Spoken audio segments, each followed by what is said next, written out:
Hello everyone, welcome to computer nerds.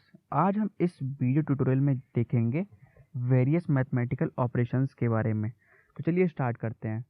सबसे पहले देखते हैं मैथमेटिकल ऑपरेशंस करने के लिए हमें कुछ एरे की ज़रूरत होगी, तो हम दो नंपाई एरे क्रिएट कर लेते हैं।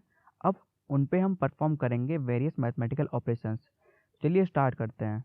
सबसे पहले हम देखते हैं एडिशन। तो एडिशन करने के लिए हम सिंपली ऐड फंक्शन का यूज़ करेंगे और दोनों एरे को ऐड कर लेंगे।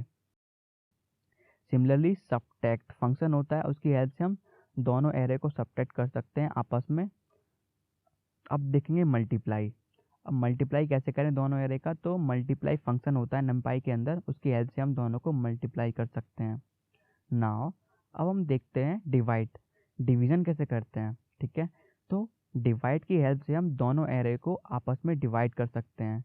तो लिखेंगे np.divide ब्रैकेट में a, b, तो दोनों एरे आपस में डिवाइड हो जाएंगी, ठीक है, क्योंकि दोनों के एरे के एलिमेंट सेम है तो रिजल्ट भी 1 आएगा। ओके। अब हम देखते हैं पावर कैसे कैलकुलेट करते हैं। तो पावर फंक्शन होता है, उसकी हेल्प से हम पावर निकाल लेते हैं, आ जाएगी। अब देखते हैं ट्रिग्नोमेट्री के कुछ फंक्शंस। सबसे पहले देखते हैं साइन। तो साइन कैसे कैलकुलेट करते हैं आप, तो साइन फंक्शन होता है नंपाई के अंदर, उसकी हेल्प से आप उसका साइन वैल्यू निकाल सकते हैं। अब देखते हैं कोसाइन वैल्यू। कोसाइन वैल्यू के लिए भी कॉस फंक्शन है और टेंजेंट वैल्यू के लिए भी आपका टेन फंक्शन है, ठीक है।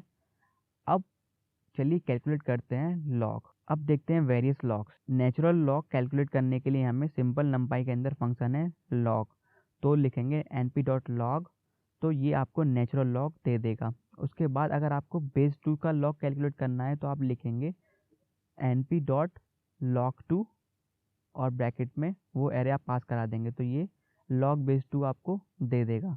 इसी तरीके से आप log बेस 10 भी निकाल सकते हैं, तो आपको लिखना होगा log 10, ब्रैकेट में आपको वो नंपाई एरे आपको पास करनी होगी। नाउ अब देखते हैं मीन कैसे कैलकुलेट करते हैं। तो नंपाई के अंदर मीन फंक्शन होता है, उसकी हेल्प से आप उस एरे का मीन निकाल सकते हैं। आप स्टैंडर्ड डेविएशन निकाल सकते हैं। तो स्टैंडर्ड डेविएशन निकालने के लिए एसटीडी का यूज़ करेंगे। STD stands for standard deviation.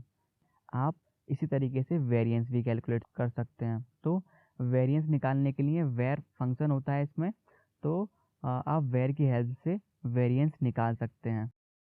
I hope आपको वीडियो अच्छा लगा है। अगर आपको वीडियो समझ में आया है तो प्लीज़ वीडियो को लाइक करें, अपने दोस्तों के साथ शेयर करें और चैनल को सब्सक्राइब भी करें। Thank you so much for watching the video.